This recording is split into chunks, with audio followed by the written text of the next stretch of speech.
We're getting started here in a minute or two. We're going to let everybody join in, the participants, and then we'll get going here. Thank you. Thank you for joining us today on the Small Business Bootcamp and Resource Collective on Wednesday, June 17th. Excited to be here. We've got a great session today. Before we jump into that, first I want to thank our community partners that have helped establish and deliver content in the bootcamp. We appreciate all the efforts they've put in to help us out. Just a reminder, the Small Business Bootcamp is designed to help prepare small businesses of 20 or less employees, even though all businesses are welcome to participate, to help them emerge from the COVID crisis stronger than ever. It is a statewide initiative supported by the community partners, and it's a daily boot camp that we're going to run through the end of June. We will maintain the resource collective as well on our website with lots of resources there. So this week's topics, we've had a PPP session on Monday. We had a great session with lessons learned from Starbucks yesterday. And today we've got how to successfully transfer business ownership of your business. We're looking forward to that session. It's going to be excellent. Tomorrow for Thursday, we have the restaurant operations in the new normal, and Friday will be our marketing to return stronger.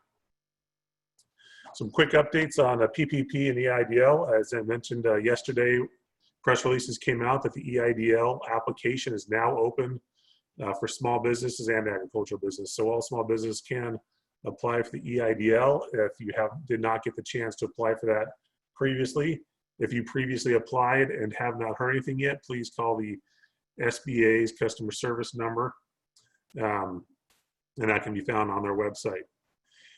Quick note, there's still plenty of funds left in the PPP pool, but we're quickly running out of time. So if you're still looking to get a loan or you're in the middle of processing and things are moving slow, you may reach out to another lender to process that because that time is coming quickly that it will end. However, when you combine the PPP and the EIDL loans that have been processed and received, Arizona has now received over $10 billion in loan funding to help small businesses. So that's a great piece to hear. I also want to remind everybody to take advantage of the ACA's programs we have with small businesses, with our workforce division as well. It can help both employers looking to hire and employees or former employees looking to find work. And our Arizona MEP, Manufacturing Extension Partnership Program, can help you manufacturers out there improve your business and grow as you look forward. We also want to mention the Arizona Together website for additional information on COVID and additional resources related to COVID. And then we have this resource and guides page that we have listed on our website. These are links to all the different guides that are available to help your business start back up and move forward, ranging from contractors to salons, restaurants to retail, many different guides to help you out. Another quick note to remind you about the ACA's website for COVID-19 business resources. You can find that at azcommerce.com/COVID-19. So today's speaker is Mayaka Cochran, and he is brought to us through our partnership with Local First. Local First helped organize this session. And I will let Mayaka take over and do his introduction himself. We're looking forward to his session today. Thank you. Thank you so much, Robert. Really appreciate it. I'm very excited to speak with you guys. I have a presentation to share. I'll give a little intro about myself. I joined Project Equity just about 3 months ago, actually. Almost 4. It's going by quickly. I spent 10 years in the tech startup industry, and I was involved with helping small business owners within the accommodation space get more business online. So vacation home owners and things of that nature.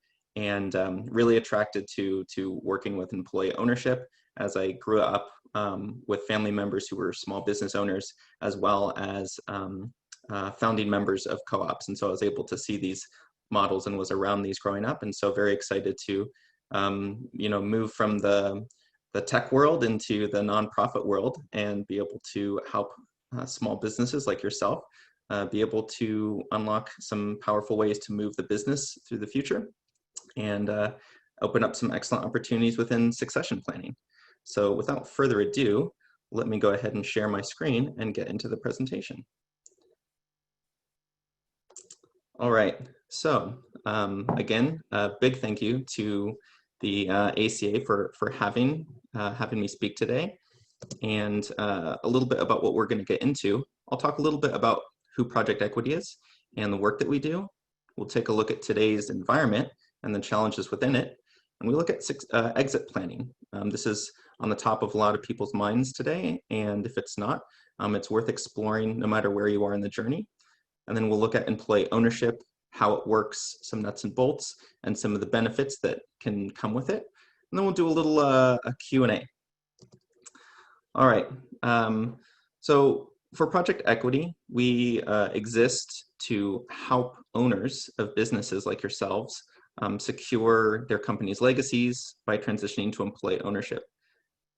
This process is able to benefit the community, the workers, and the business itself, as well as the owner. There's benefits for everyone involved, and we exist to help make sure that everyone is able to maximize the opportunity through employee ownership.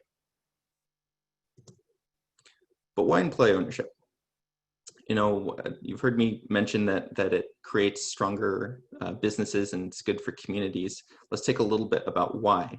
So on average, studies show that profit margins are actually higher in employee-owned business models. There's a number of factors between this, and part of it is some unique tax advantages that co-op business models and employee-owned business models are able to take advantage of because of the profits being for the purpose of contributing back to the employees.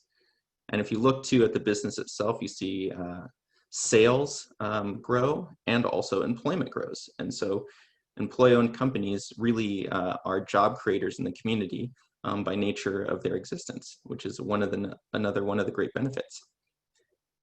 And when we talk about it being a win-win, really employee ownership is more like a win-win-win. So one of the core pieces for employee ownership is that the owner actually gets a market rate sale for their businesses, which is really great because they're able to, you know, reap the benefits of all of the work that they've put into this business and growing it throughout the years, and not have to sacrifice that to be able to do something good for the community and employees. When you look at the business as well, according to a study, job tenure is longer, up to 50% longer, which is really helpful in the longevity of the business. And when you see long-term employees, that really is an indicator of a great work environment, happiness among the employee base, and that all contributes back to a strong business. And then if you look at the benefits for the employees as well, their household net worth is higher. We've seen examples within the same study that actually show that the household income can be up to double what it previously was because of the benefits that they're able to extract from a profitable business that they're an employee owner of. So these are the ways and that it benefits everyone involved, and key reasons why Project Equity was founded, to really unlock these benefits, because we see employee ownership as one of the best kept secrets among business succession planning. So our mission, to sum it up, is we are fostering economic resiliency by demonstrating and replicating strategies that increase worker ownership.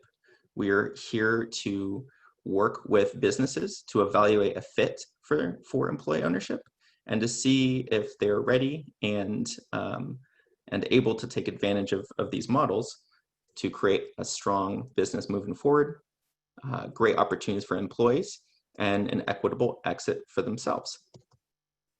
So with that, I'm going to actually pass it back to Robert, because we're going to take a little poll. Love to hear from the audience today, the attendees, where are you at with exit planning? Are you just thinking about it? Are you looking to exit?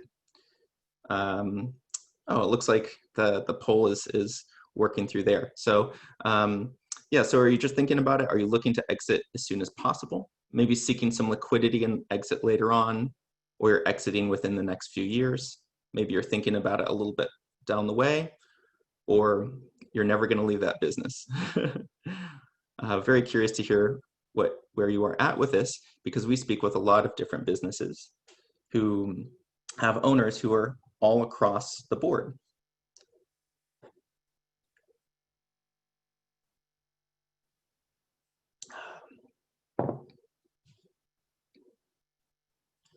And while we're waiting for this too, I'll speak a little bit about one of the other pieces of employee ownership. We'll get into this more a bit later, but just to transition your business to an employee-owned model doesn't mean that you as the owner have to exit. A lot of owners choose to stay on and want to transition to employee ownership to unlock a lot of the benefits that it brings while still remaining involved in the business. And that can be in their same role without anything organizationally changing. It can also be a way to, for an owner to maybe take a reduced role and gain a little bit more work-life balance as well. All right, so there we are with the poll. Are you able to share the results, Malcolm, if you want me to do that? Yeah, let's do that. Let's take a look at the results. All right, so you should be seeing the results page right there. There you go. All right, just thinking about it is top. We have exiting in the next 2 to 5 years, and exit will never stop working at 20% too. So again, across the spectrum. And if you're just thinking about it, we really recommend to explore options now, because the more that you get ahead of the ball, the more you're able to prepare strongly for the future. So let's take a look at today's environment. Of course, the elephant in the room is COVID-19. This is something that we're at the forefront of. Everyone is dealing with. It's a very difficult situation. It's putting a lot of strain, but especially on small businesses. When you look at small businesses in the nation, they employ nearly half of the workforce, and on average only have less than 30 days of cash on hand. Looking at some data in Arizona specifically, in May, you can see the number of hourly employees in small businesses decreased by a little bit more than a third compared to January. And also in Arizona, as of May, there are 245,000 unemployment claims. This really demonstrates the challenging time that we are in. And in addition to that, we are also at risk as a nation because many of the businesses are currently held by baby boomers, and many of whom are in retirement age. And that is rapidly growing as well. Because of the high percentage of businesses owned by baby boomers, that really creates a risk for businesses closing in communities, particularly small businesses. We'll get a little bit into those reasons why. And another thing too is going back to that point of the businesses who have less than 30 days of cash on hand. A lot of businesses are literally running out of money here. But employee ownership can actually be a tool to help secure things long term. So what we're exploring here at Project Equity is a few new initiatives that are still in the experimental phase, but we are trying to support business continuity through the crisis and partnering with various funds, municipalities, to explore options to be able to unlock new ways to be able to help relief and relieve some of the stress on these business financially. And then also provide some favorable financing.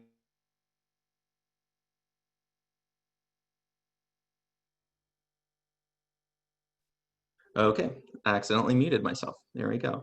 So these are just some ways that we're exploring of ways that we can do, because employee ownership is not a quick ticket solution, but it is going to be able to be a way that the business can help secure itself long term and help strengthen itself in future downturns or crises. It's going to be a stronger model to be able to help weather the storm. So moving on here. Let's take a look a little bit more about Arizona. So Project Equity we're just beginning our deep dive into Arizona, and we have some initial findings that we want to share. But when we look at the number of businesses that are over 20 years old in the Phoenix and Tucson areas, it's about 25,000.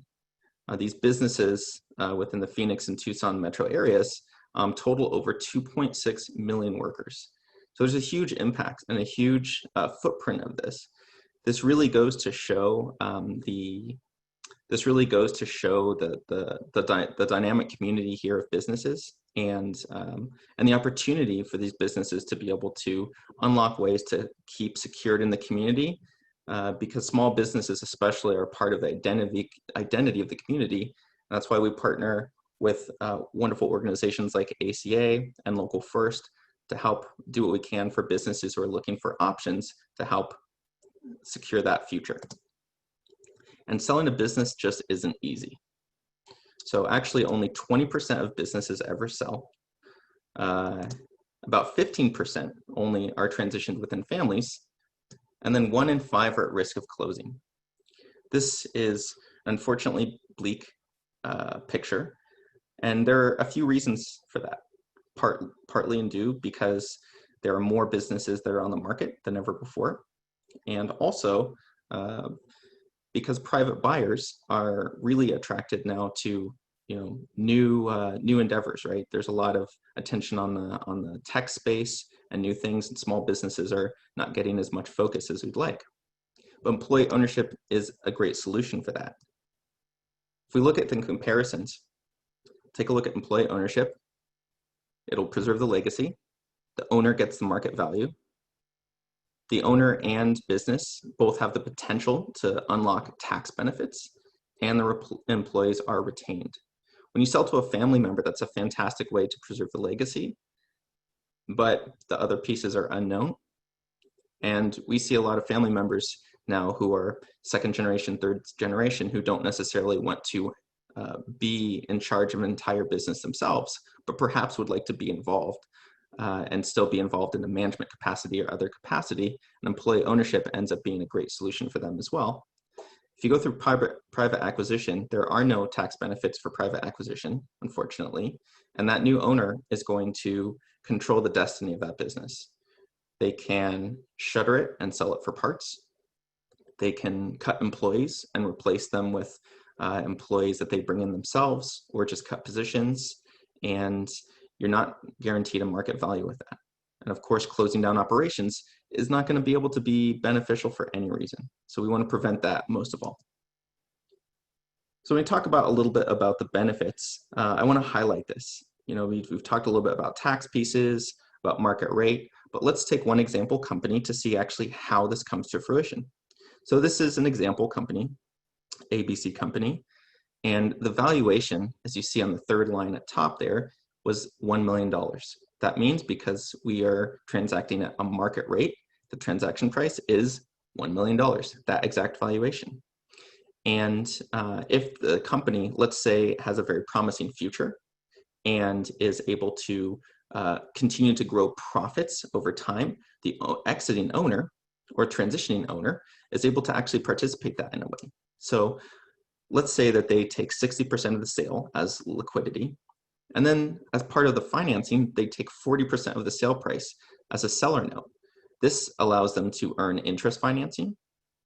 They're able to have earnout over profits for an agreed period of time, and there's tax savings.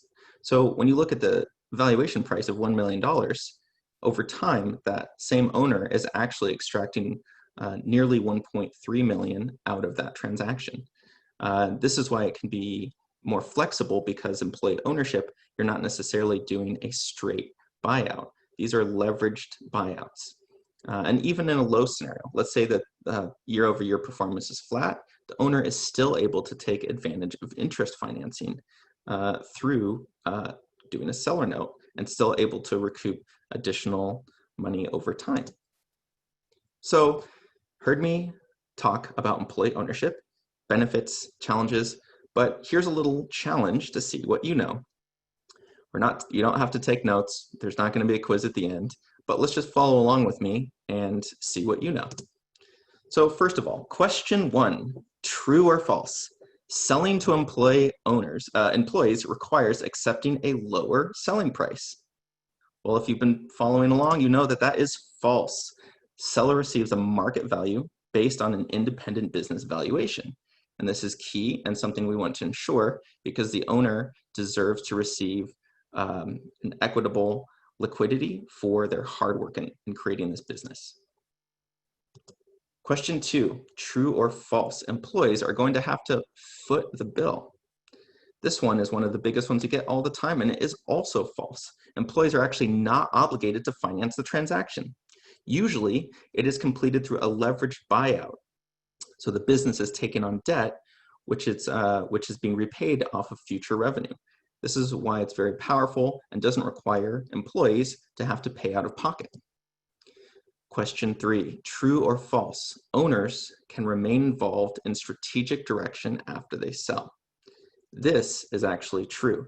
So one of the other misconceptions too is an owner has to exit completely with these transitions. That's not the case. There are many ways for the owner to stay involved. They can join the board of directors, they can remain as an employee, or stay connected through an informal business advisory to be able to continue to help that business. Question number 4, all employees will be managing the business equally. That is actually another big misconception about employee ownership and co-ops. Management should be in place to ensure robust operational structure to make sure that that well-oiled machine of the business is continuing to run smoothly. Each employee will be able to have a vote in, creating voting for board seats and be able to participate in large decisions, but ultimately the management of the operations should remain the same. Now the advantages here are first and foremost for the owner, you get a market value sale based on an independent valuation. You can potentially take advantage of huge tax benefits, both the owner and the business. And you as the owner within this process are actually going to be able to really helm it. And so you drive the sale, the timing and the process, and we help support you in that. In addition to that, the financing offers a lot more flexibility than a traditional buyout. And a leveraged buyout gives you opportunities to participate as in the financing by taking a seller note, and also touch base with CDFI funds and tap into those, which have often more favorable terms than traditional financing options. And last but certainly not least is the way that it strengthens local economies. New employees, owners are going to build equity. They're going to be able to take that money and be able to reinvest in their lives and the local economy, and it keeps that money local and strengthening the area. Okay, so now let's talk a little bit about how we work, and we can talk to you about our process so you know a little bit more about us and give you a sense of what an employee ownership transition might actually look like. So what we start with is just exploring the fit. So we do these through free business advisory calls, and we talk about the goals for you as an owner and how employee ownership may or may not fit up with that. And if it looks like a fit, what we're going to do is do a quick business scan with you, look at profitability, and talk about employee count, what management looks like, so we can get an idea. After that point, we can make a recommendation that if it's a good fit and their readiness factors are all in place, then we can recommend that if you would like to move forward, you would move into a feasibility. So feasibility is a deep dive, both on the financial side and the business and culture side.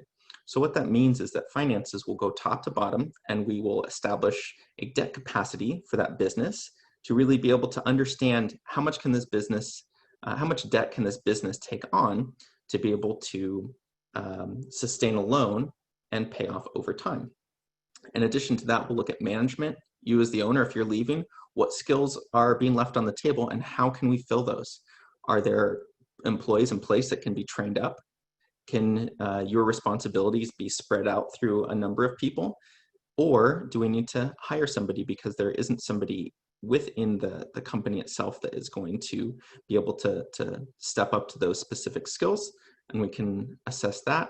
And then the culture too, because one of the powerful things about employee ownership is the ownership culture, that ownership mentality, with everyone having their head in the game and really focused on what's going to be best for the business, because they know that when the business does better, they're going to reap the benefits as well. And so how to unlock that through education and training with the employees as well.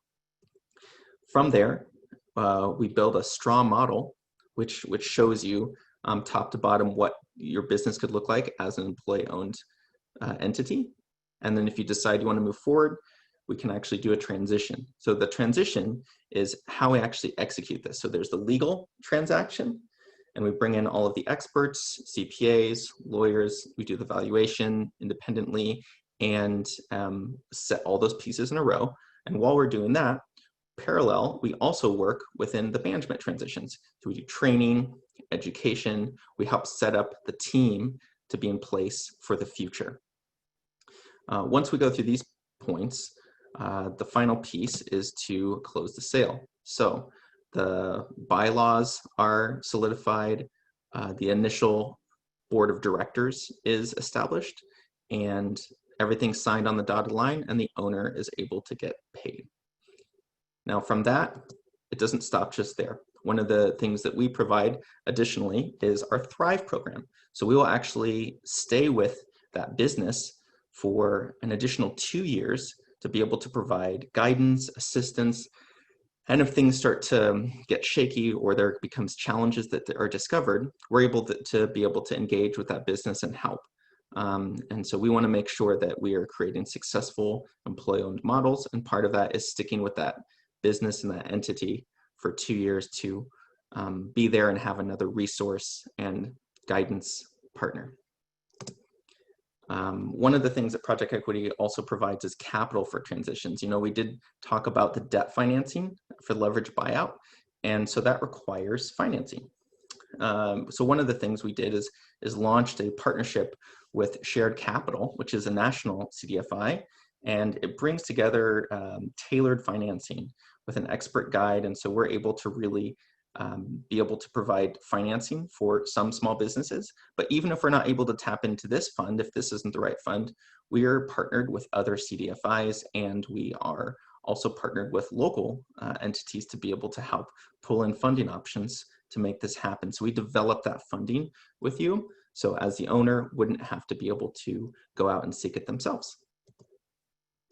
So in summary, employee ownership as a solution. The core pieces here are the business owner gets a fair market rate. Employees have a pathway to ownership.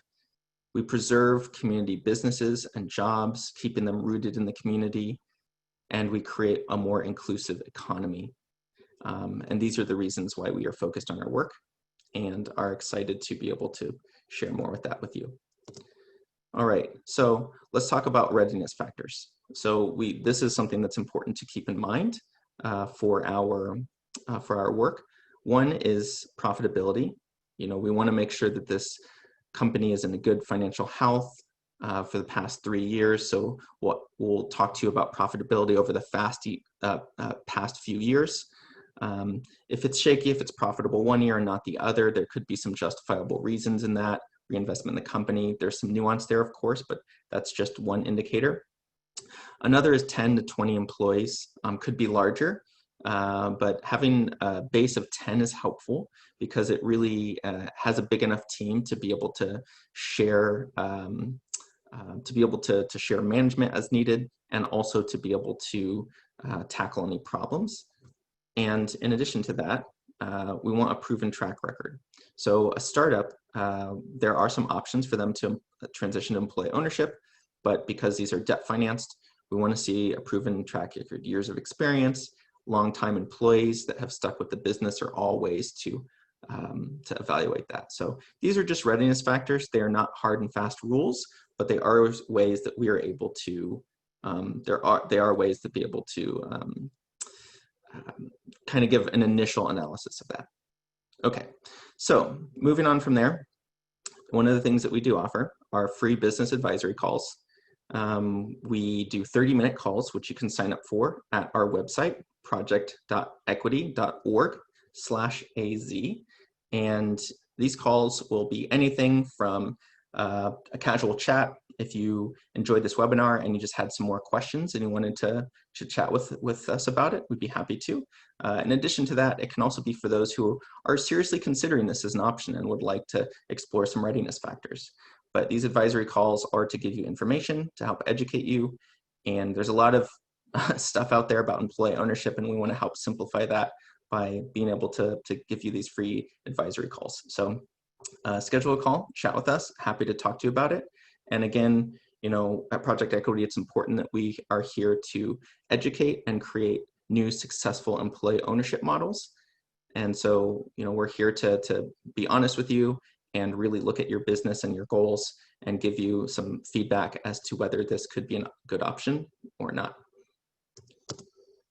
All right, and with that is the end of my presentation. So thank you so much for listening, and I hope there are some excellent questions that we can get into. Happy to answer them now if we want to move into a bit of a Q&A.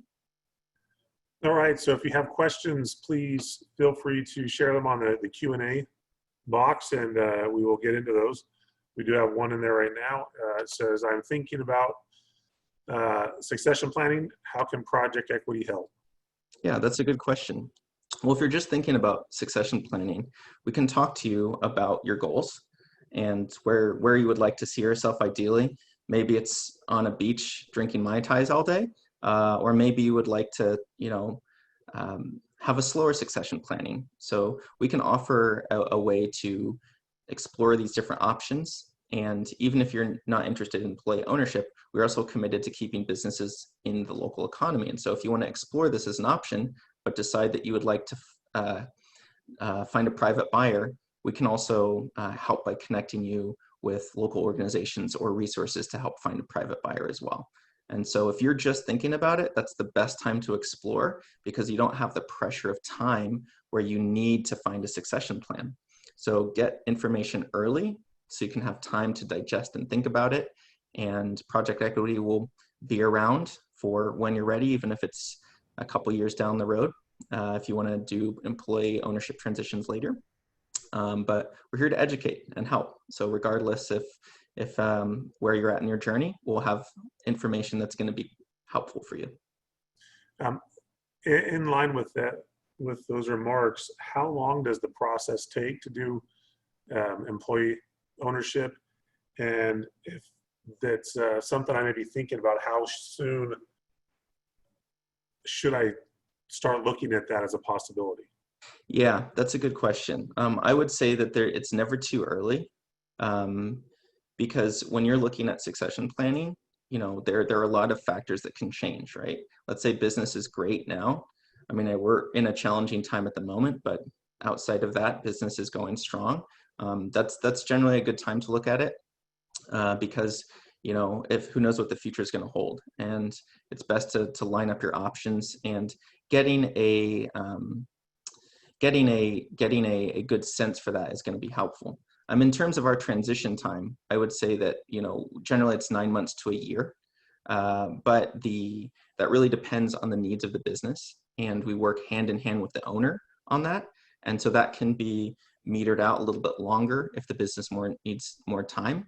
But between the feasibility and transition, it's about 9 months to a year. Okay. We have a question in the box that says, do you focus on more double bottom line investments that not only have a financial component, but also a social component as well? That's a good question. I would say that we don't focus on any specific type of investment source. We offer across the board. So we have specific resources and specific investment possibilities for businesses that do have, there's a social component to it, or something that meets some social needs, but that's just a piece of our work. We're here to offer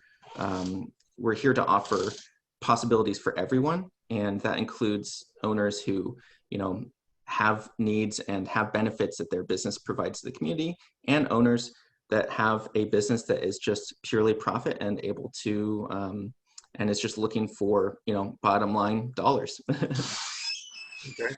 Can you talk a little bit about how this model can benefit rural communities, as opposed to urban communities? That is a really great question. Well, I think that in rural communities, having myself actually having grown up in a rural community myself, I see how important it is to keep jobs in those communities, because one of the things that really can detriment a rural area is the loss of work. And to be able to secure those businesses and keep those jobs there helps those rural communities, continue to be strong and thrive and stay healthy. Okay. And how can it help in an urban setting as well? In an urban setting, it does keep those benefits as well. I think in an urban setting, it creates an opportunity where within, let's say in the Bay Area here, there's a number of co-op restaurants, for example.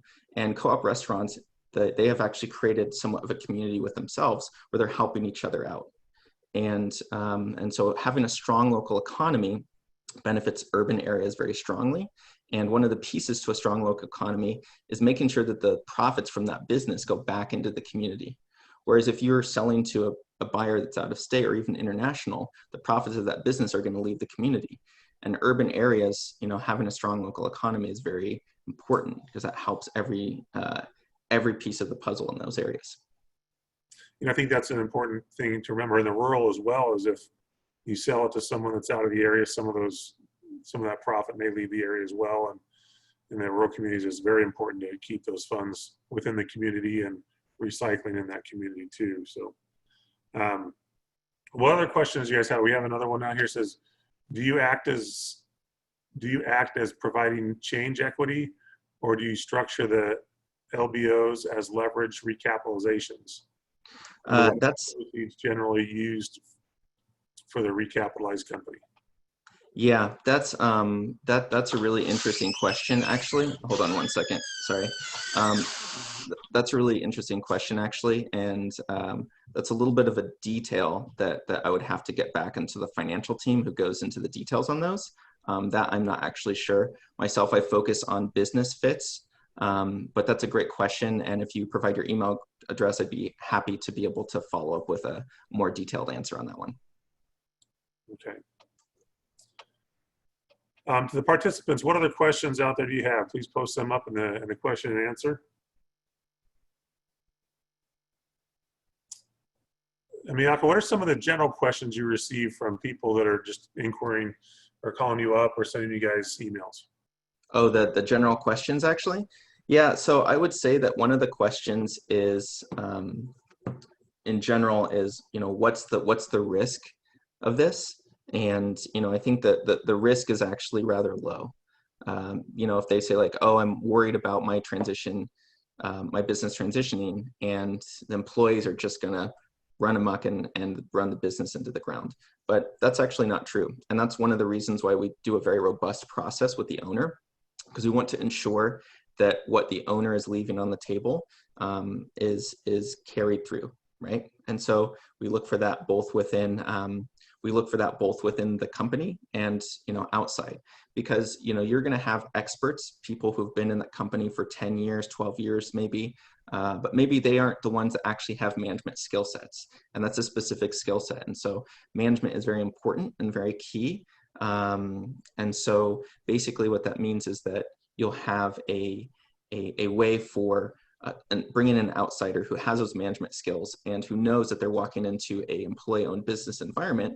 So they're going to get benefits from that, but they're also going to be able to understand that culture and be able to replace the owner in a way that's very positive.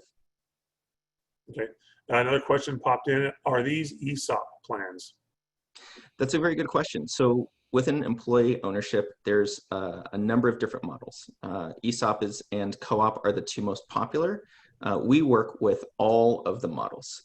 Really, employee ownership transitions are a bespoke process, so we're tailoring what's going to be best for you. So part of our advisory is going to be looking at what model could actually be the best fit, and we can even continue that into feasibility. But generally, part of our initial work with owners is to say, okay, what models are out there? What are the different benefits of them? And how can you benefit from each of them? And so which is going to be the best fit for you as you're exiting, and also for the business and employees moving forward.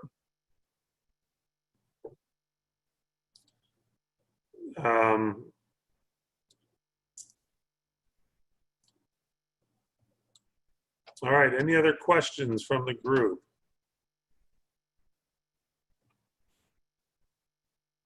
Bianca, do you have any last words you'd like to share? Oh, we had another question pop in. Do you have a consulting fee or transaction fee? Yes, so we our fee for the feasibility starts at $5,000 for a co-op.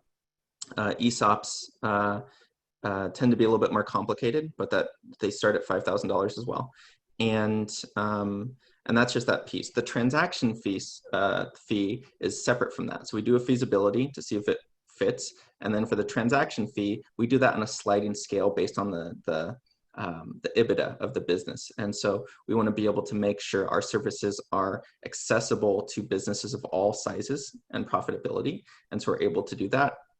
But in general, we are going to be one of the most affordable options for these transactions because of our funding. We're able to offset some of the costs that would normally be done as a part of a for-profit company doing transactions like these. And we had another great question come through. It says, have you started working with businesses that are now impacted by COVID, and how would that impact eligibility? Yeah, that's a very good question. The answer is absolutely yes. We have started engaging with a lot of businesses that are impacted by COVID, and we have to really work with them carefully. And so we look both at the past of like, okay, let's take COVID out of the equation for the moment and look at your business before and how strong was it that. If it was a strong business before and is struggling now, there are some options that we can work with you on. And we do have to sometimes shake up our feasibility process a little bit to really tailor it to the needs of the business. And so we are also helping forecast and giving these businesses a future look. And so in part of the feasibility processes, you're going to be able to look 3 years out and see how your business could be over the next 3 years, including COVID and not. So there's going to be different scenarios that we're going to help walk you through. And that's something that's just a part of our standard service. But amid COVID, it's all the more important that we give you a really comprehensive view of the opportunities and risks of your business over the next few years. Excellent, thank you. So Bianca, will you go ahead and share some closing thoughts? It's 9:45, we're a little early, but we'll let everybody gain some time back in their schedule today. But please share some closing thoughts and we'll wrap up this session. Yeah, my closing thoughts is I would just encourage all businesses out there and business owners to, take this time as an opportunity to really explore all the options for yourself and your business. Employee ownership may not be the direction that you want to go, but regardless, if you talk to us, talk to people, talk to experts, find advisors that are going to be able to help guide you in your future and help you figure out the goals that you need to be able to achieve that. So we have one last question that pops in, which is perfect to wrap up with. It says, you mentioned you're expanding into Arizona. Do you have an Arizona office? So we don't have an Arizona office. Actually, Project Equity, we do have only one office. It's in Oakland, California, here in the Bay Area, but our team is based nationally. And so we have people right now in California, Chicago, New Jersey, Miami, and the team is continuing to grow. But we are able and ready to serve nationally. And so we are ready right now to serve Arizona businesses. And, like I said, we're just getting started. And so if now is the time where you want to take advantage of a free business advisory call, I'd recommend do it now before we get too busy. Take advantage of it because we're here to chat with you and help you explore succession planning in whatever direction you want to go to help keep your business in the community. All righty. Thank you very much. We appreciate your time. Again, this is being recorded, so we'll post this webinar on our website so you can go back and review it. Great. And we encourage everyone to sign up for future sessions of the boot camp. We have some great sessions coming up this week and next week. But with that, we'll go ahead and wrap up this sessions. If you have other questions, feel free to reach out to us through our website. Thanks. Have a great day. Sounds good. Thank you very much. Have a great day. Thanks for having me. Thank you.